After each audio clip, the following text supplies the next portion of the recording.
प्राक् उदाहृतं आश्रमं प्रागृताहृतं तस्यैवं किलमात्मानं मन्यमानस्य किद्यतः कृष्णस्य नारदो अभ्यागात् आश्रमं प्राग् उदाहृतं तस्यैवं किलमात्मानं मन्यमानस्य किद्यतः कृष्णस्य नारदो अभ्यगात् आश्रमं प्राग् उदाहृतं.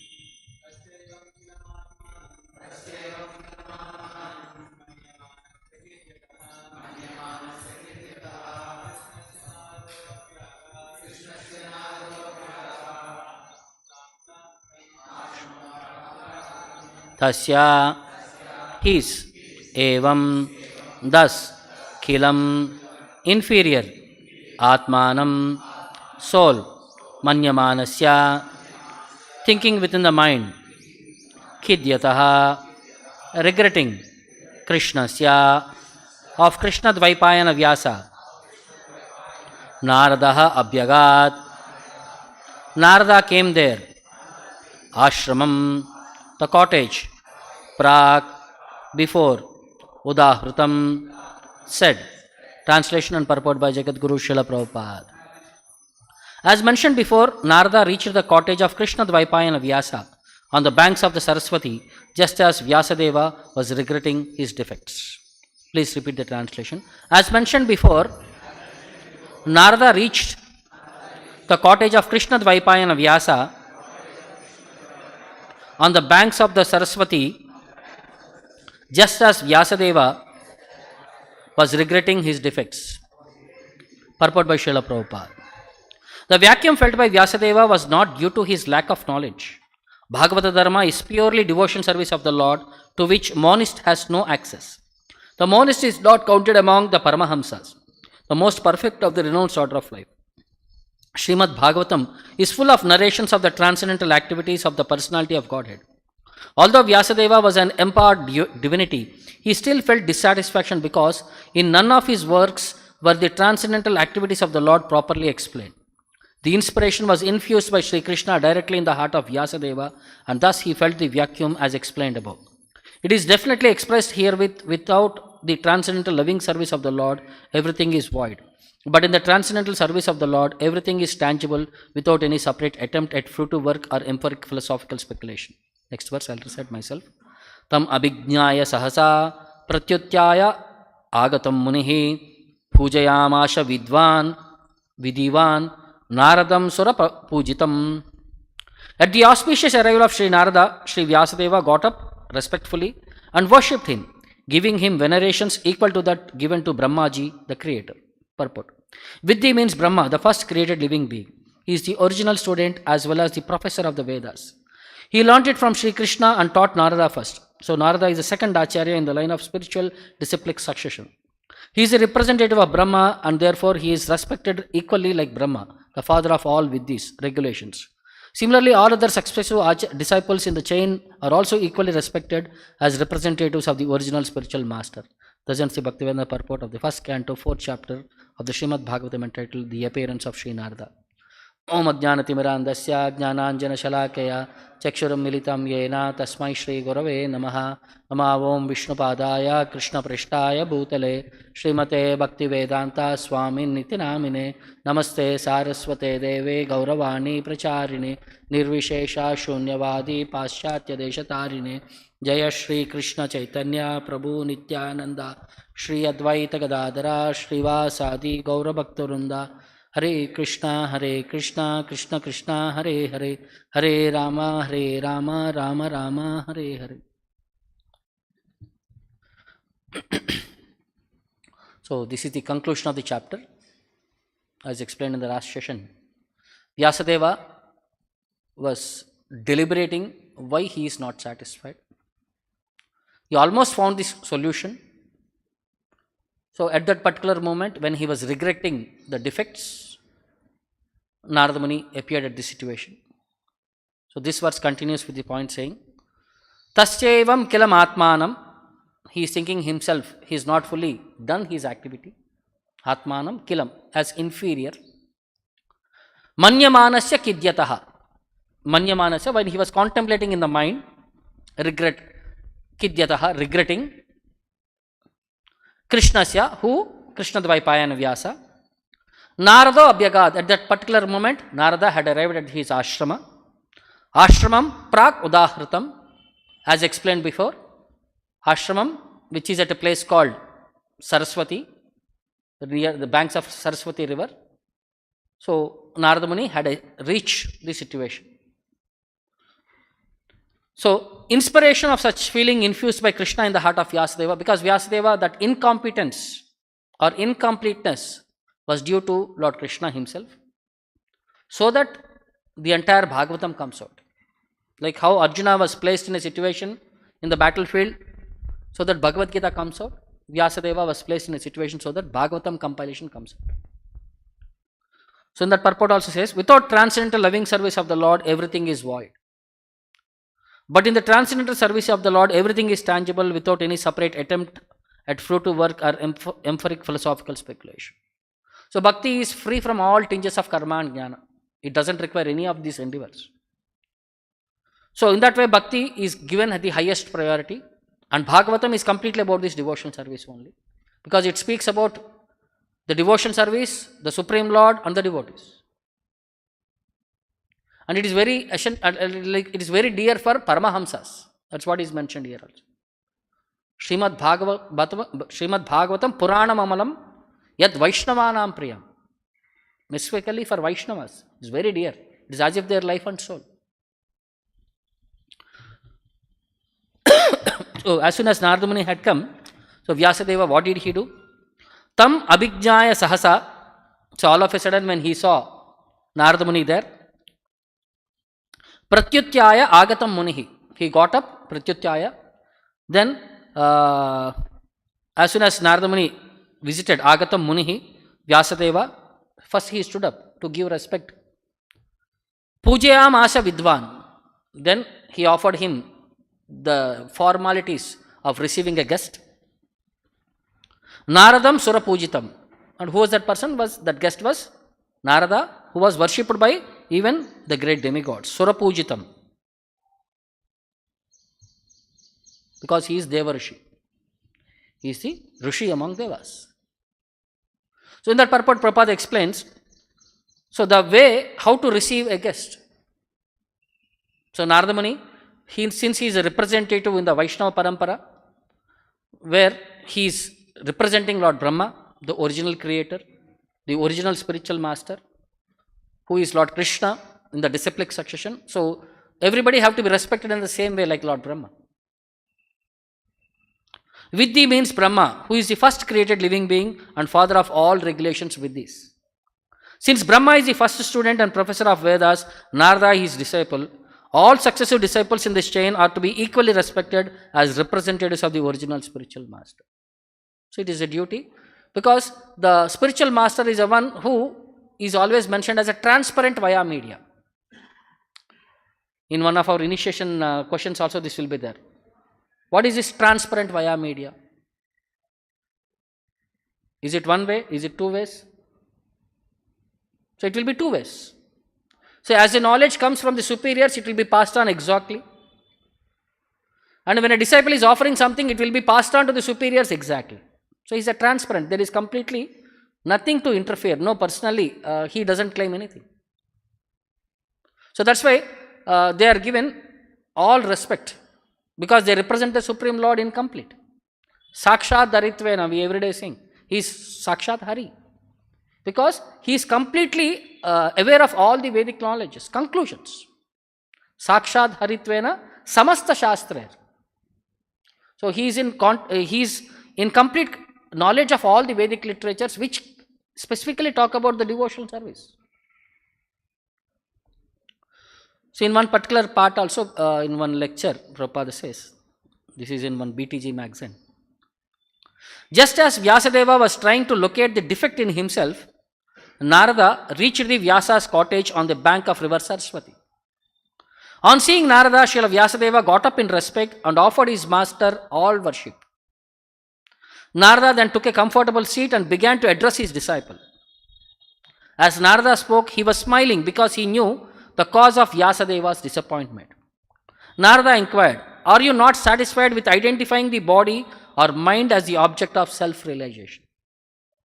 So this is the problem we have already considered.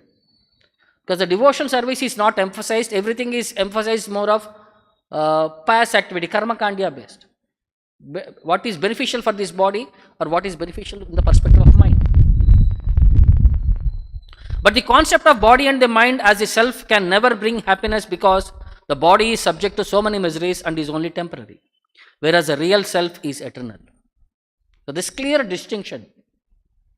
Did Vyasadeva follow this principle in preaching philosophy? So it is said. So how is that Vyasadeva, who was a great sage, could miss this real point of spiritual life and spiritual happiness? Nārada admitted that Vyasadeva had certainly studied fully and had with deliberation compiled a full explanation of original knowledge of the Vedas. So why should he be disappointed just when he should be feeling satisfied by a full lifetime of great welfare work for all humanity? Vyasadeva humbly submitted himself before his spiritual master and asked him to please point out the root cause of his despondency. So even though he has done a greatest job, but still he is not satisfied. So inquiry into the spiritual perspectives is the first sign of a disciple. Atato Brahma Jignasa. Vedanta Sutra starts with this perspective. A disciple is a one who is ready to inquire. Like many times people say, we read Bhagavatam or we read Bhagavad Gita, but we become confused. We are not getting any clarity. Confusion means we are understanding, because where there is confusion, we would like to inquire. When we like to inquire, we would like to increase our knowledge. So confusion is best way for understanding more. So don't feel bad that sometimes when we read and we are not understanding, we are becoming confused. So confusion means it will encourage us to inquire, and inquiry will lead to advancement of knowledge. So in this particular point also there is said how to receive a guest. In Bhagavatam itself there are 2-3 ways it is said.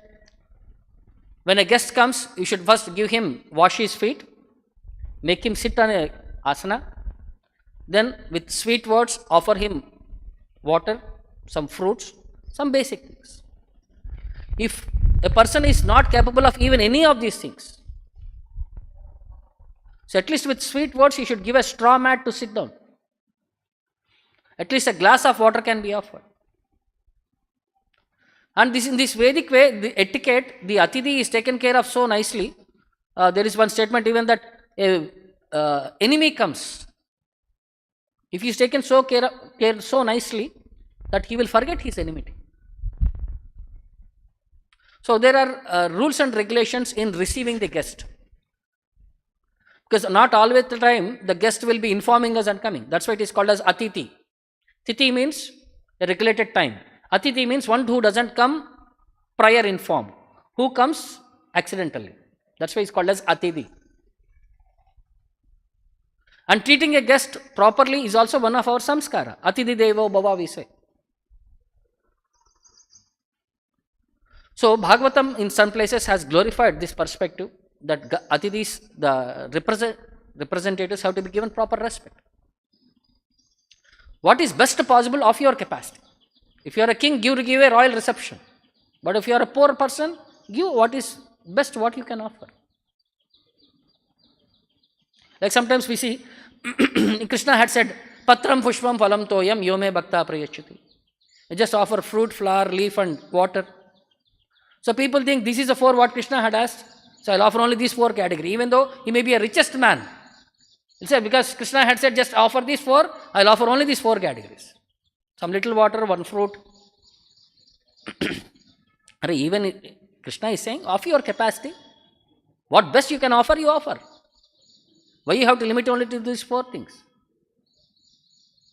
So similarly, the need of spiritual master, how Lord will know or how I will be guided, most of the times we will be in confusion. So in that confusion, how I will get that knowledge? Whom to approach? What to ask? How to understand the perspective, what is being communicated? See, in Bhagavatam, similarly, one situation is explained where Dhruva Maharaj, he went to forest. His determination is very strong. He wanted somehow to achieve something which is none of his forefathers had actually achieved. So seeing his strong determination, Nārada Muni had approached him. And Nārada Muni gave him guidance. You are a too small boy to think of vengeance, to think of revenge, to think of an enigmatical attitude. So better you go back. This forest is not good for you. This is a place where dangerous animals live. You can go. Once you are grown, when proper time comes, then you can come back, then you can learn all these things and all in life. But Dhruva was so strong, he said, I am, as a Kshatriya, we are very strong-headed persons. Once we have taken the decision, we would like to execute it to the last point. He says, if you are able to help me, please guide me in this specific subject. So seeing his strong determination, Nārada Muni blesses him. So that verse says, Nāradastad upakaranya jnatva tasya chikirshitam shrishva murdani agagnena panina vishmitaha. Nāradastad upakaranya. When Nārada Muni heard the determination of Dhruva, jnatva tasya chikirshitam. He could understand his activities also, jnatva. The purpose for which Dhruva had come there, chikirshitam, is completely aware. Sprastva murdani. He touched the head of Dhruva, who was a small boy. Agagnena, because the touch, the spiritual perspective of great people, as soon as they touch us, we become purified. That is the specialty of their touch. Panina, by his hand, when he touched, then agagnena, all the complete sinful tendencies within us will be automatically be cleansed off. And Vishmitaha, he was very much astonished at a 5-year-old boy having so much determination to achieve something in life. So in that purport it is said, Prabhupada explains, great personalities, they are known as Trikalagnaha. They are able to know of past, present and future. How they are able to know? Because Lord is able to know past, present and future. In 7th chapter of Bhagavad Gita, if you see, 26th sloka, Lord says, I know about your past, I know about your present, I know about your future. Since the Lord is aware, the pure devotees who are in constant touch with Paramatma, they are also completely aware. So the devotees know what is going to happen, or Supreme Lord inspires them about the situation.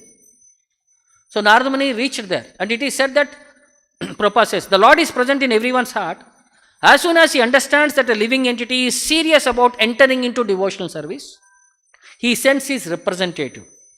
In this way, Nārada was sent to Dhruva Maharaj. So when he saw the determination, Lord inspired Dhruva to surrender to Nārada and Nārada to preach to Dhruva.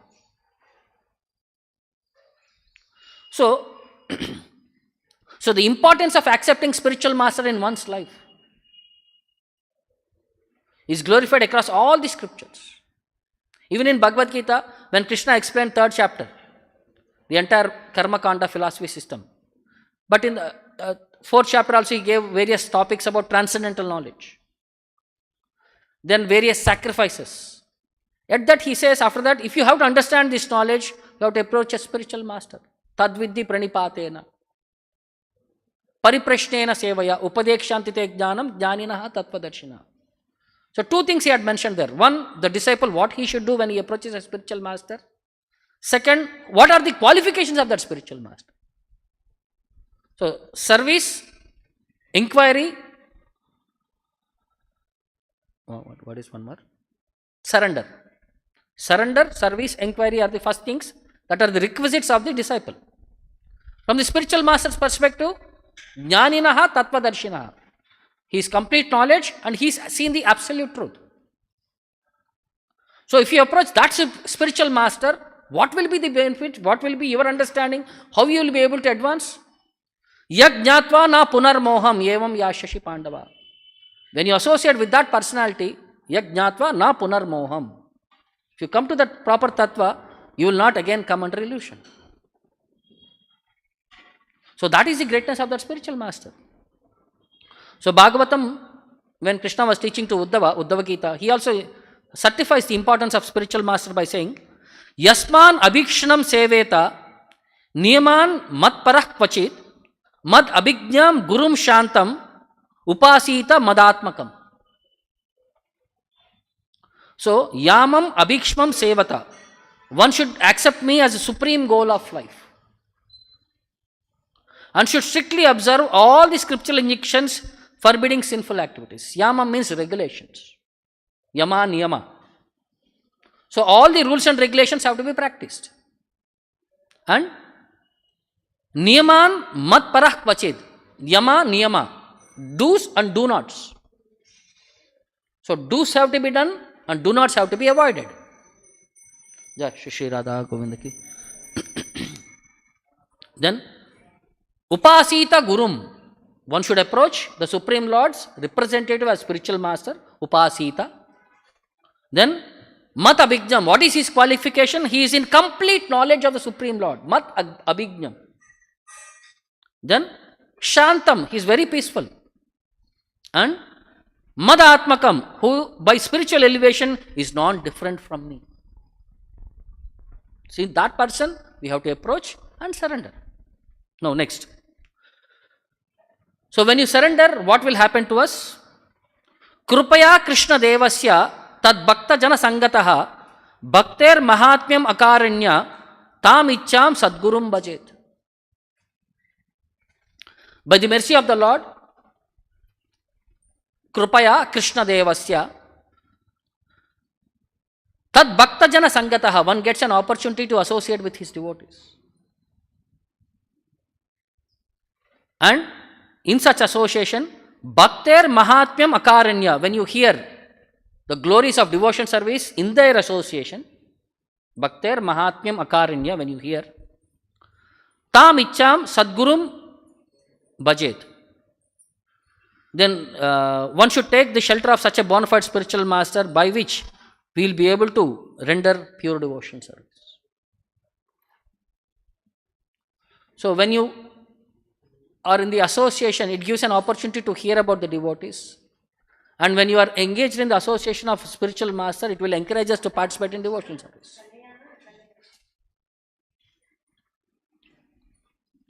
So what are the characteristics of a guru and what are the characteristics of a disciple? I think these are some of the questions which are asked in our exams also. So, Hari Bhakti Vilasa, Sanatana Goswami has explained entire subject in the introduction of Hari Bhakti Vilasa. So, in various points he says, the qualifications of Guru are, he should be knowledgeable of the Vedas and know the conclusions of the scriptures. He should be absorbed in the worship of the Lord and chanting of the Lord's holy name. He should be peaceful, fully satisfied in the activities of Bhakti. He should have deep faith in the Lord. He should exhibit all good qualities. He should be intelligent, steady, austere and truthful. He should be sweet in speech, pleasant in look, clean. He should be expert in conducting himself as a saintly person, sadachara. He should be expert at arguing and defeating those opposed to devotional service. He should be an expert judge. He should feel gratitude for services rendered unto him. He should be capable of both showing favor to and reprimanding another person. He should feel affection for his disciples. He should always be anxious for the welfare of all living entities. And he should be completely free from envy, malice, violence, anger, laziness and sinful activity. These are his characteristics. Then, what are the things which spiritual master should not possess? He should not desire wealth, fame or service from his disciples. He should not desire for accumulating material objects. He should not be attached to receiving things or hesitant to give things. He should not delay in making decisions which must be made. He should not eat too much. He should not be prone to lying. He should not be critical of the good qualities of others. He should not absorb himself in talking about the sinful activities of others. He should not associate with low-minded people. He should not involve himself in useless philosophical material logic. So these are the do's and these are the don'ts. Then, what are the qualities of a disciple? He should be truthful, gentle, polite, pleasing to look at, spotless in his conduct, intelligent, control of his senses, offers proper respect to elders, the Supreme Lord and the Vaishnavas. He observes silence concerning material subjects. He should not have attraction for committing sinful activities. He should be desirous of knowing the absolute truth. He should be devoted to the lotus feet of the spiritual master. He should engage day and night in the Lord's service with body, mind and words. And he should be fully capable of upholding vows made to the spiritual master. Like what are these vows? At the time of initiation, we make the vows. We'll follow 4 regulative principles. We'll chant the holy name of the Lord 16 rounds for the entire of our lifetime. So we should be committed to that vows. So these are the characteristics. Then what are the things that a disciple should avoid? He should not be lazy, dirty or sickly. He should not be continually be afflicted or lamenting. He should not be angry, proud or lusty. He should not covet material desires. He should not show the enjoyment spirit. He should not be miserly, malicious, envious. He should not give pain to others or be addicted to cruel activities. He should not use vulgar or coarse language. He should not indulge in illicit activities. He should not constantly critical of others. He should not earn his living by unjust means. He should not be proud of material learning. He should not be ignorant. He should not indulge in other philosophies. He should not be addicted to overeating. He should not indulge in sinful activities of 4 regulative principles. A person who cannot give up his bad habits, cannot follow the instructions of Guru, is not qualified as a disciple. And finally, again it says, a person, he may not have all these qualifications, but he has complete faith in the spiritual master, he is treated as a suitable candidate. So sometimes these qualities we may not possess, but by sincere practice, we will be able to develop all these qualities. So sometimes people may have all these qualities, but they do not have affection for spiritual master, all these things, but they are of useless endeavor. Shrameva hi kevalam.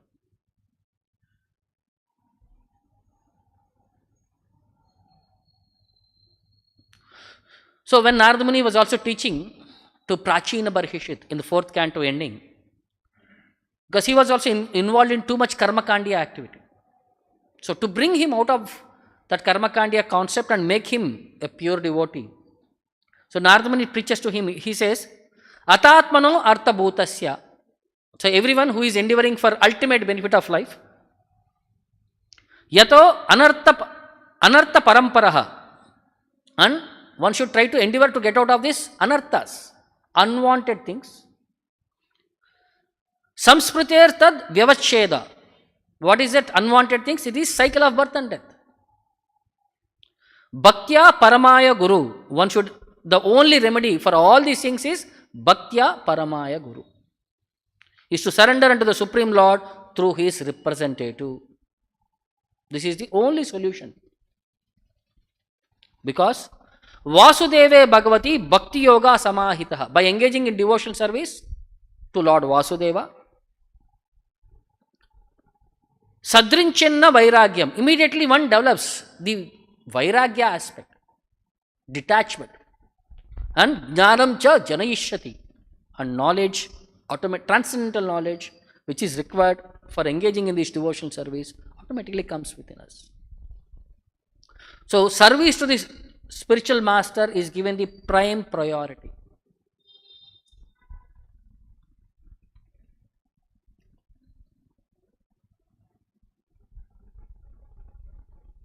So similarly, Prahlad Maharaj, when he was preaching to his friends, so he was also encouraging them to leave their demoniac tendencies and surrender to the Lord. So, in his final conclusion also he says, Jnanam tad etad amalam duravapam aha Narayano narasaka kila Naradasya Ekantinam bhagavatas tad akinchananam Padaravinda rajasa apluta dehinam syat. He says, Narayana narasakaha. The Supreme Lord Narayana is a well-wishing friend of all living entities. Narasakaha. And formerly he had explained this knowledge, Kila Naradaya. The aspect of devotion service was explained by the Supreme Lord Narayana directly to Nārada. And Tat etad amalam jnanam durapavam. That knowledge which is very pure is durapavam, is very difficult to obtain. Very rare one obtains that knowledge about devotional service. But ekantinam akinchananam bhagavataha. That ekantina, with one-minded attention towards the Supreme Lord, bhagavataha, and padaravinda rajasa, the dust of the lotus feet of that pure devotee, apluta dehinam tat syad. If one can get that mercy of that pure devotee, then there is a possibility we can also understand that knowledge which was directly spoken by the Supreme Lord to Nārada. So, for all these aspects, the importance is given for surrender to the spiritual master. Only by his mercy we can understand this knowledge, or else there is no possibility of understanding about devotional service. Because entire Bhagavatam is that perspective only. So, whenever there is a confusion, the great personality appeared there. When Vyāsadeva was in confusion, Nārada Muni appeared. When Shukadeva Goswami, so when Parikshit Maharaj was in confusion, Shukadeva Goswami appeared there. There were many personalities there. 60,000 sages have assembled there. When Parikshit Maharaj was about to quit, all great people, they are able to purify the entire atmosphere. But still, when Parikshit Maharaj questioned them, give me the ultimate thing, what a person has to do in his lifetime, and specifically at the time of death, they could not come to one conclusion. So when that entire assembly was not able to bring to one proper conclusion, Nārada Muni appeared, Shukadeva Goswami appeared there. And immediately he was chosen as the leader of that assembly. Parikshit Maharaj received him, made him sit, then he put the same question. And Parikshit Maharaj answered it as Bhagavatam. So, whenever that spiritual inquisitiveness is there, seriousness is there, then that knowledge appears to us through the form of spiritual master. So, there was one devotee by name Bhanu Das from Maharashtra, a great personality in the family of Vittala Parampara. So, from his childhood, he was interested in singing and learning about devotion perspective. He was not interested in going to school. But parents very adamant, you have to go to school, you have to study, or else you will become a useless fellow. So they started forcing him, but he used to avoid and he used to go and associate with the devotees in the temple and all. So one day father scolded him that you are not studying properly, you are not going to school, but you are going and joining with all these devotees and you will not be able to succeed in the life. So son became very much disturbed. He left the family, went away. He went to a nearby forest. He saw one underground temple of Lord Narayana. He went inside and he prayed to the Lord, give him an opportunity. So seeing his sincerity, Lord appeared as a Brahmana there and gave him counseling, and he said, don't worry, you stay here, I will provide you with prasadam and whatever is required, I will take care of you. So every day that Brahmana used to come, give him prasadam, and he used also give him some guidance, what is to do, how to do in the devotional service, all these things and all. So parents were now very much worried. Or we have scolded him, he ran away from the house. So next time we will not scold him. They were praying to the Lord, please bring us, send our son back. For 7 days he was continuously staying in that underground temple. After 7 days, after 7 days he came out of the temple. So when he came to the top, one villager saw him and went back and informed his parents that your son is in the forest. So father came with a group of people, they started searching everywhere. So finally they found this underground temple, and when they saw, this boy was sleeping on the lotus feet of the Lord, with his head on the lotus feet, and he was sleeping there. They were very happy that the boy was alive in the jungle.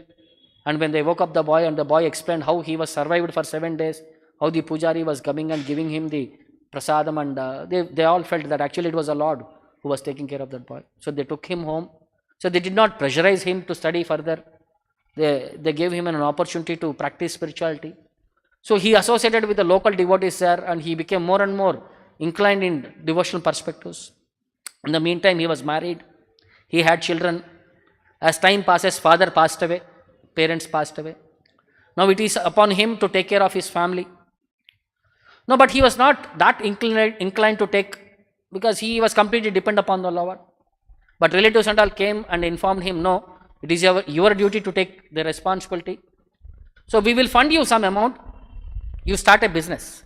Because you are not that conversant in Vedic mantras and all, you will not be able to do your duty. So you start doing some business. So we'll give you money. So they had purchased some cloth, and they took him to in other shop wallas, and they asked him to teach him all the intricacies of business, so that he will be able to sell the cloth, maintain himself, and later he will be able to pay back their original amount. So all the workers, all the other shopkeepers also explained to him the tactics, how to do a business, what should be the pricing of the cloth, how you should present all these things and all. Then this person said, no, I will say what is my original cloth and what is my profit I am expecting. Then the other workers started saying, other people started saying, no, now you will say all these things. Once you see money, the taste of money, you will automatically speak lies, and you will say, this is the price, this is the best price. All business tactics you will automatically include. So he started doing his business. He used to sit in the shop and continuously chant the holy name. If somebody used to come, he used to say, so this is my price and this is my profit. If you are interested, please purchase. And if they start bargaining, he used to say, go to the next shop if you want bargaining. So in that way, seeing his sincerity, everybody, all the customers were coming to his shop only. So his business was flourishing, and all the other shops were becoming almost like bankrupt. Nothing is being sold, and they are all feeling now jealous of this person. They are feeling envious of this person. So one day there was a fair in a nearby village. So all these people have taken all their clothes. Like every Saturday Santa we see, people come with all their items. They would like to sell, they would like to make business, and they would go away after the business. So when they went to that village, it was almost like night. And Bhanudas heard that there was a kirtan in the nearby place. So he immediately asked his friends, come, let us go and attend the kirtan. The friend said, no, we are already exhausted, we will take rest tomorrow morning.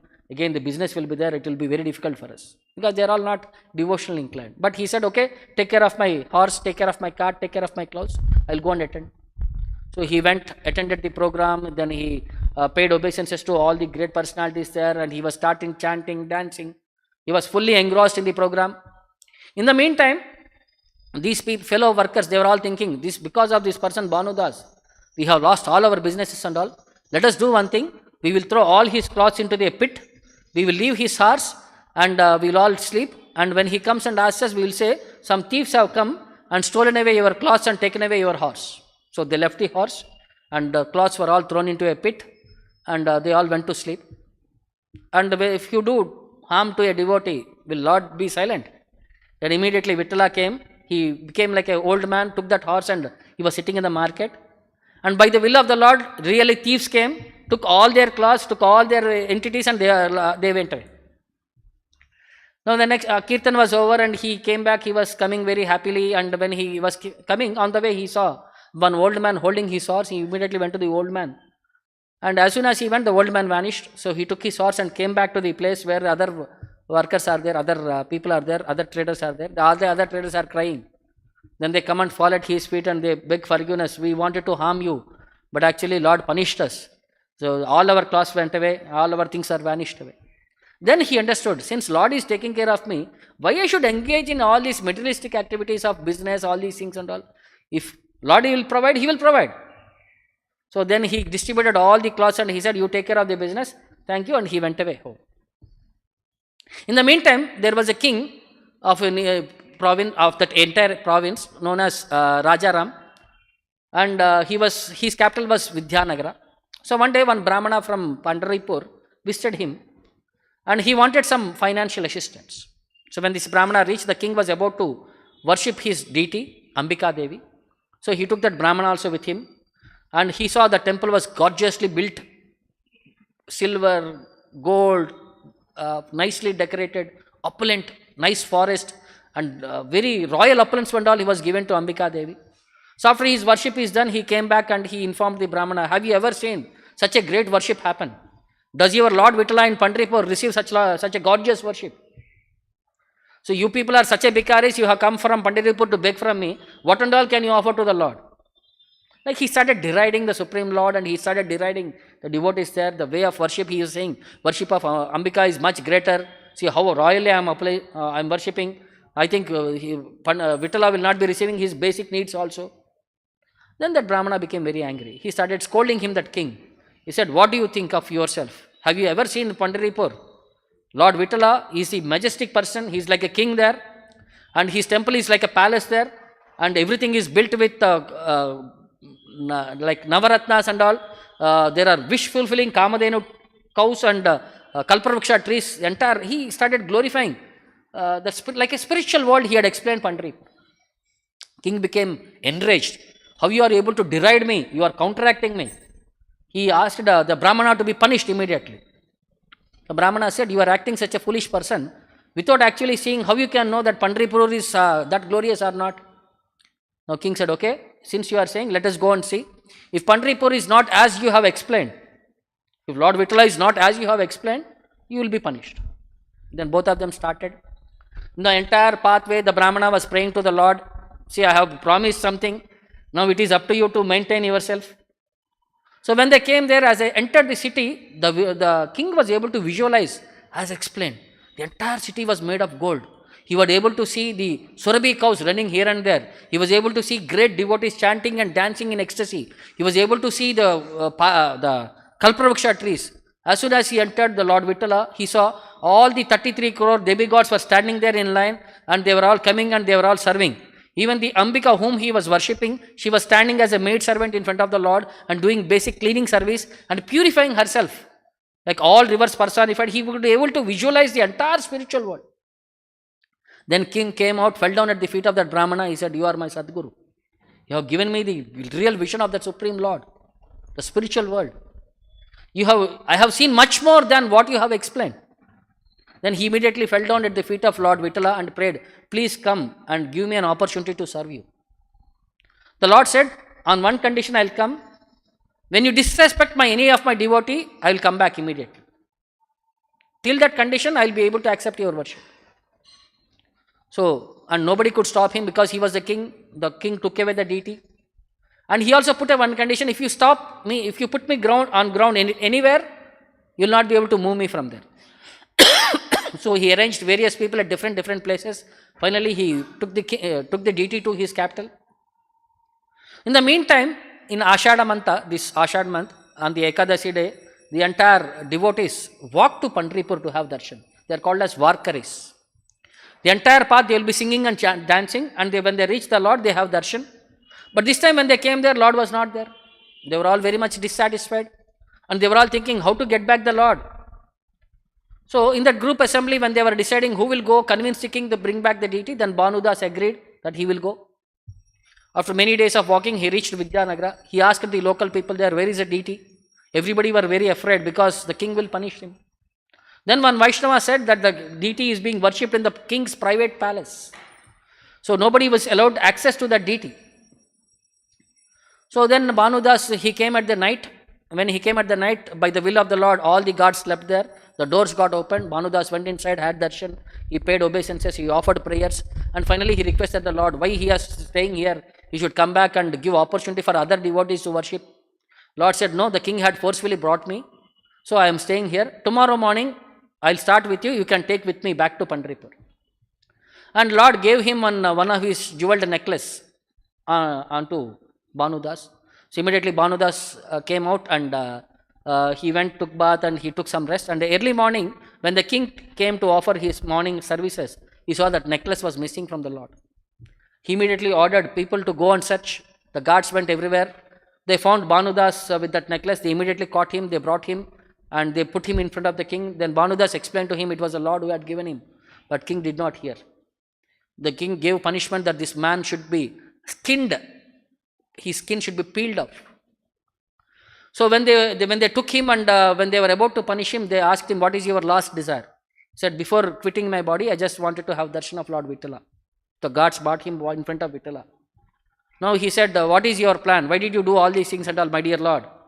He says, this thing because I had come back you to take back to Pandharpur, that's what this is the punishment you are giving me. Or you have started enjoying the royal appearance that you did not want to come back to Pandharpur, and this is the way you are going to treat your people. Or you are making me an example next set so that nobody will come and ask you to come back. So little frustration, he started speaking. So then he was taken back and he was put on a plank where skin was to be peeled off.